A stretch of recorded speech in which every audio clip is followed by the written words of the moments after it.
اسے بیڈ پر لٹاتے، اس پر جھکتے، اس کی ہر نقوش کو انگلی سے محسوس کیا تھا۔ مریم کی زبان کنگ ہو چکی تھی۔ تمہاری قسم مریم، میرے جذبات میرے ہاتھ سے نکل چکے ہیں فی الحال۔ اس کے تپتے ہونٹ کان پر محسوس ہونے کے بعد کندھے پر محسوس کرتے وہ اس کی پیش رفت سے جی جان سے کانپی تھی۔ مجھے اس لمحے سے خوف ہے جب مرد قربت کی حاصل کرنے کے بعد عورت کو بے مول کر دیتا ہے۔ بامشکل آنسو پیتے یہ اس کی لمحہ بلمحہ مزید بڑھتی جسارتوں پر ہاتھ اس کی الجھی انگلیوں سے نکالنے کی ناکام کوشش میں کہا تھا جس پر وہ مزید سختی سے گرفت کر چکا تھا۔ مجھے اس لمحے ہرگز فضول بحث نہیں کرنی۔ اس کی مذمتوں کی پرواہ کیے بغیر اس کے ہونٹوں پر جھکتے وہ سارے الفاظ ختم کر چکا تھا۔ وہ فی الحال اس کے نشے میں ڈوبتا چلا گیا تھا، بھول چکا تھا کہ وہ اس سے ناراض تھا۔ اس لمحے بس وہ اس کے قریب تھی۔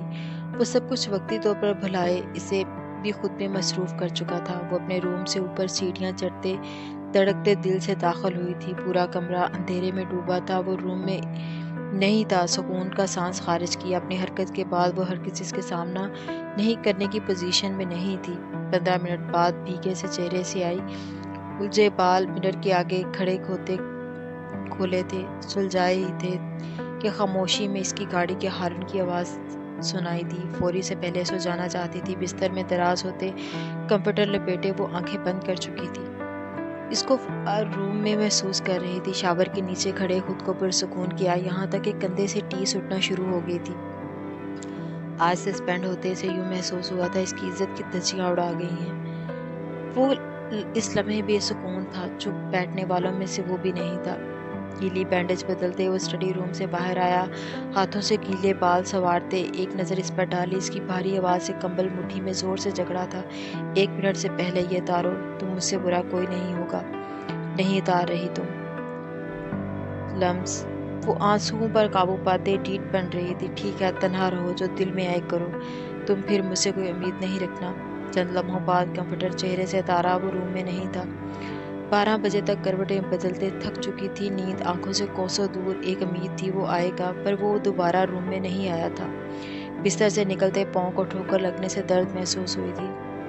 اسٹڈی روم کے دروازے کی نوب گمائی وہ کاؤچ پر آنکھیں موندے لیٹا اسموکنگ کر رہا تھا۔ قریب پڑی ایشٹرے راکھ سے بھری پڑی تھی۔ جاؤ، چلی جاؤ یہاں سے، شکل نہیں دکھانا مجھے۔ بند آنکھوں سے دھواں چھوڑتے سے محسوس کرتے کہا، چرسی ہمت کرتے سگریٹ ہونٹوں سے کھینچی تھی اور قریب پڑے ایشٹرے میں مسلی۔ وہ اس کے سامنے بہت کم اسموکنگ کرتا تھا، اب بھی بمشکل وہ کھانستے دھواں کی اسمیل برداشت کر رہی تھی۔ اس وقت زہر سے بھی بری لگ رہی تھی۔ What the hell! اس کی دھاڑ سے وہ 2 قدم ڈرتے دور ہوئی تھی۔ مجھے نیند نہیں آ رہی، آنسو پیتے بے بسی سے کہا۔ وہ اپنی عادت ڈال کر کیوں اسے کر رہا ہے؟ اس شخص کو صرف وہ نخرے دکھا سکتی تھی، اس کے اٹھا نہیں سکتی تھی، تو میں کیا کروں؟ خود کے غصے پر قابو پاتے اسے دیکھا جو وائٹ کھلی سی شرٹ ٹراؤزر میں دوپٹے سے بے نیاز بکھرے بالوں میں لرزتے وجود سے سراپا امتحان بنی تھی۔ مجھے سونا ہے، مجھے سو جاؤ جا کر۔ پھر اس کا برف کی مانگ لہجہ اس کی جان نکال چکا تھا۔ ہمت کرتے دوبارہ زبان ہلائی تھی، آپ کے پاس۔ اس کے مزید پاس جاتے چند لمحے سرخ آنکھوں سے دیکھتی رہی۔ اگلے لمحے اس کے بازو ہٹاتے وہ کوچ پر بمشکل ایڈجسٹ ہوتے اس کے ساتھ لیٹ چکی تھی۔ وجدان بے تاثر ہی رہا۔ اس کے ماتھے سے بال ہٹاتے وہ جھکی تھی۔ وجدان کو اس کا بھیگا لمس محسوس ہوا۔ اس کی بند آنکھیں ہاتھ سے چھوئیں۔ اس کی شیپ کی چبھن ہتھیلی پر محسوس کرتے وہ گال تک آئی اور حلق طرز کرتے زبان کھولی تھی، ہم میں جب بھی اگر کوئی لڑائی ہو وجدان، تو پلیز مجھے خود سے دور نہیں کرنا۔ اپنی شرٹ پر اس کی مضبوطی سے اس کا لہجہ خوفزدہ لگا۔ میں ڈر گئی تھی، پتہ ہے میں کبھی بھی ماما پاپا کو بہت مس کرتی ہوں، اور ان کا نعم البدل ماما اور ڈیڈ کی صورت میں ہے، جن کی بے لوث محبت سے انہیں بھول جاتی ہوں، پر آپ کا نہیں ہے وجدان۔ اپنی شرٹ بھیگتی محسوس ہوئی تھی۔ میں ناراض ہوں۔ پل بھر میں وہ اس کا سارا غصہ ہوا کر چکی تھی۔ زور سے لگا تھا، بھیگی آنکھوں سے دیکھتے اس کے گال کو نرمی سے انگلیوں سے چھوا۔ آئی ایم سوری، پتہ نہیں کیسے اس کے گال پر جھکتے اپنے لب رکھے تھے۔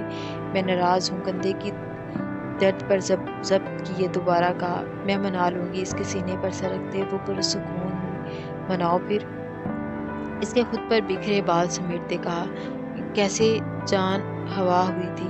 اس کے کان میں چکتے سرگوشی کی تھی۔ لمس کا چلتا سانس تھما۔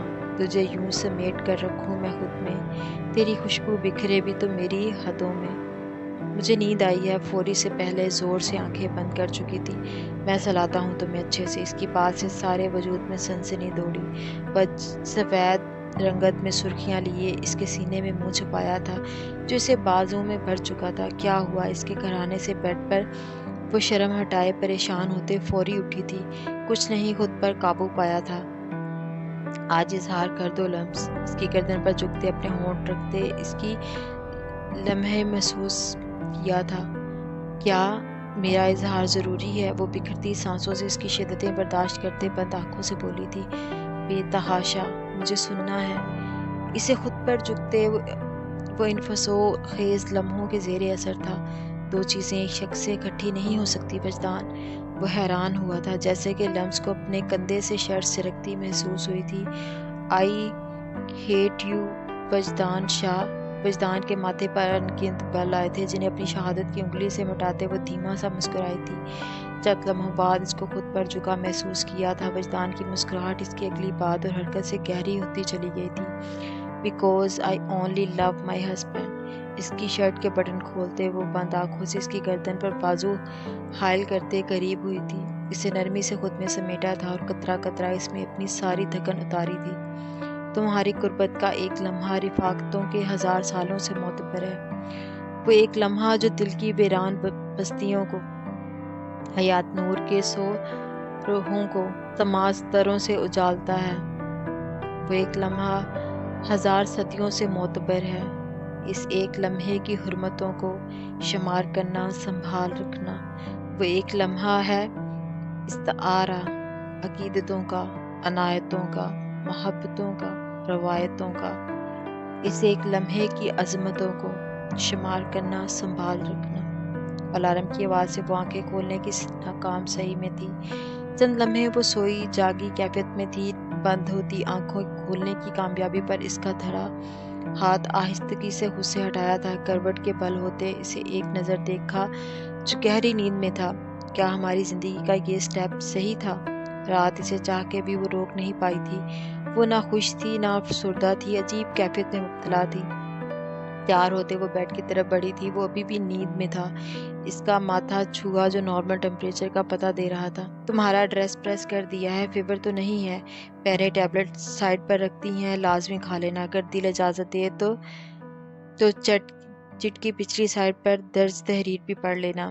روڈ کے کنارے گاڑی روک کے کال کی تھی۔ چند لمحوں بعد وہ اسے گرے رنگ کی شرٹ اور کیپری میں گرے ہی دوپٹے اوڑھے نظر آئی تھی۔ تھینک یو، انجانی خوشی ہوئی اس کی بات ماننے پر۔ اگر طبیعت ٹھیک ہو تو مجھے 3 بجے پک کر لینا۔ فورس نہیں کر رہی، ایڈریس مینشن کیا ہے۔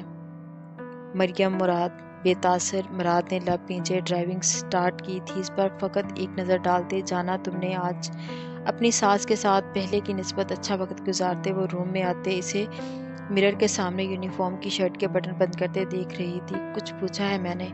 اب وہ اس کے سامنے آئی تھی۔ وہ خاموش تھا۔ نظریں کیوں چرا رہے ہو مجھ سے مراد جہانگیر؟ اس کا جواب نہ پاتے وہ تلخ ہوئی تھی۔ وہ پرفیوم سپرے کرتے اپنی خاموشی سے اس کے دل میں آگ لگا رہا تھا۔ دن کے اجالوں میں مجھ سے ناآشنائی برت رہے ہو، جبکہ رات میں میرا فائدہ اٹھایا تھا تم نے۔ اس کی شرٹ جھنجھوڑتی سرخ آنکھوں سے وہ شدید ذہنی اضطراب میں مبتلا ہوئی تھی۔ مٹھی بھینچتی تھی۔ اپنی بات اور عمل سے وہ اس کا پارا ہائی کر چکی تھی۔ تم بیوی تھی میری، حق تھا مجھے۔ گاڈ دیٹ، آئندہ ایسی بکواس سنی تو تمہارا وہ حشر کروں گا، یاد رکھو گی۔ اس کے بال مٹھی میں جکڑتے وہ اس کی بات پر اپنا غصہ نہیں ضبط کر پا رہا تھا۔ تم روپ نہیں ڈال سکتے مجھ پر، کبھی بھی نہیں ڈالنے دوں گی تمہیں۔ وہ برابر چیخی تھی۔ کیا چاہ رہی ہو؟ واضح کرو۔ مراد نے 2 قدم پیچھے ہٹتے اپنا غصیلا لہجہ برقرار رکھا تھا۔ آئی وانٹ دیٹ، میں کیا چاہتی ہوں؟ وہ پرسوچ ہوئی تھی۔ کیا وہ چاہ رہی تھی؟ دماغ پھٹنے والا تھا، اس کی سمجھ سے باہر تھا۔ اس وقت کس چیز کی طلب تھی؟ اچانک اس کی باتیں دماغ میں گردش کی تھی۔ ایک خیال سا آیا تھا، اپنی محبت کا اظہار کرو مجھ سے۔ بولتے ہی وہ کچھ ڈھونڈ رہی تھی۔ کیا تم پاگل ہو؟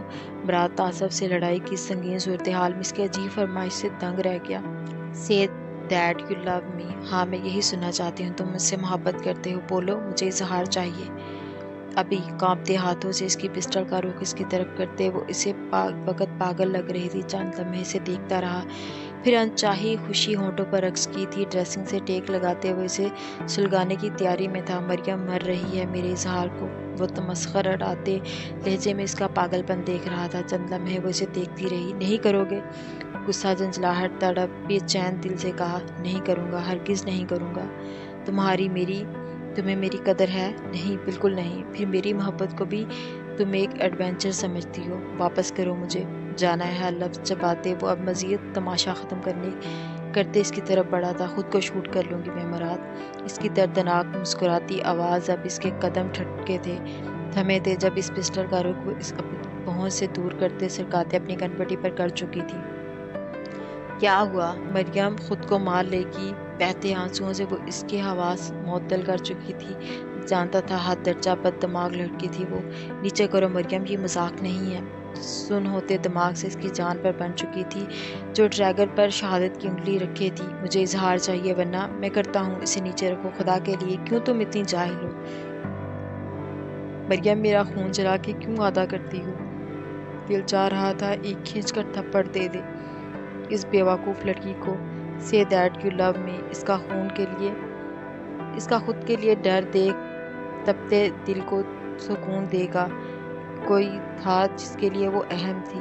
کہہ دو مراد، ورنہ مریم اپنی جان لے لے گی۔ اپنی فتح سے سرشار کر رہی تھی۔ اس شخص کو جگانے میں وہ کامیاب رہی تھی کیوں نہ کہ اس کی آنکھوں میں اپنے لیے تحریر واضح دیکھ چکی تھی۔ خود پر ضبط کرتے ہوئے اس کا پاگل پن، جنونیت، سب سے زیادہ اس کے ہاتھ میں موجود پسٹل جسے وہ کھلونا سمجھے تھی، اس کو دیکھ کر خوف زدہ تھا۔ بلاخر اس لڑکی کی خاطر اپنی انا سائڈ پر رکھتے وہ گھٹنوں کے بل جھکا۔ کیا سننا چاہتی ہو مجھ سے جو فی الحال مجھے سکون دے؟ وہ سارے لفظ اس کے نزدیک آتے اس کے کندھے پر ہاتھ رکھتے وہ جھکی تھی۔ پسٹل اپنے ہاتھ میں رکھا تھا۔ ہمارا رشتہ میرے لیے خاص ہے۔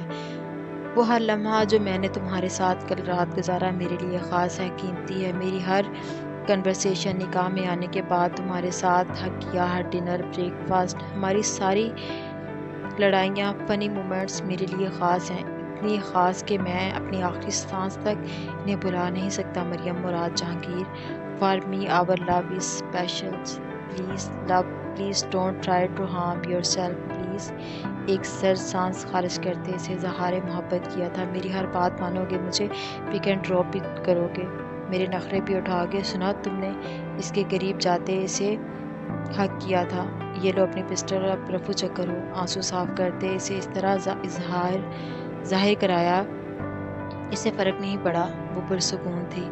بٹ مراد نے غصے سے دانت پیسے تھے۔ کچھ دن بعد فروٹس کی پلیٹ اس کے آگے کی تھی، ناشتہ بھی نہیں کیا تھا اس نے۔ یار فریش تو ہوں، حال کیا بنا لیا اپنا؟ طلحہ سے مجھ سے کچھ بھی نہیں کھایا جا رہا یار، دور کریں انہیں۔ وامٹ بار بار کرنے سے بے سود سی تھی۔ آج ہم ڈاکٹر کے پاس جائیں گے، اس کی کنڈیشن کے پیش نظر کہا تھا۔ مجھے ماما کے پاس جانا ہے، کمفرٹر درست کرتے حتمی لہجے میں کہا۔ رات نہیں رکیں گے پھر آپ؟ حتمی لہجہ وانیہ کو بے قرار کر گیا تھا۔ طلحہ پلیز، میرا دل چاہ رہا ہے۔ پچھلے ایک ماہ سے میں نہیں گئی، وجدان بھائی کی برتھ ڈے پر بھی مجھے نہیں جانے دیا۔ آنٹی نے تو مجھے ذرا ٹریول نہیں کرنے دیتی۔ فار گاڈ سیک، میں بیمار نہیں ہوں۔ پریگننٹ ہزاروں لڑکیاں ہوتی ہیں، اس سچویشن سے گزرتی ہیں۔ وہ چڑچڑی ہوئی تھی۔ اچھا ہائپر تو نہیں ہو؟ چلیں گے؟ اس کے ماتھے پر لب رکھتے اسے سکون دیا تھا۔ آئی ایم سوری، آپ پر بھی چلائی دیتی ہوں نا میں۔ آپ نے ناشتہ کیا؟ وہ شرمندہ ہوئی۔ جو اس کنڈیشن میں اس پر غصہ کر جاتی تھی وہ بیچارہ خاموشی اور خنک پیشانی سے برداشت کرتا تھا۔ کون سی وہ انجان بنا تھا؟ انجان نہیں بنو وجدان، شاہ زیان لگاری کی بات کر رہا۔ مراد نے دانت پیسے۔ نظریں سامنے صوفے پر بیٹھی اپنی زندگی پر تھی جسے مسکراتا دیکھ مسکراہٹ گہری ہوئی تھی، جو بالوں کو بینڈ میں باندھے پیچ کلر کی فراک میں گلے میں موجود چین سے اٹکلیاں کرتے ماتھے پر بھر لائے لیپ ٹاپ کے اس کے ٹیب کے پاسورڈ بدل رہی تھی۔ وجدان کو کبھی کبھی اس کی حرکتیں بچوں جیسی لگتی تھی، اب وہ یہی کر رہی تھی۔ وجدان، تم پہلے سسپینڈ ہو، اب کیا جاب سے بھی ہاتھ دھونا ہے؟ مراد کی سمجھ سے یہ بندہ بھی مریم کی طرح باہر تھا۔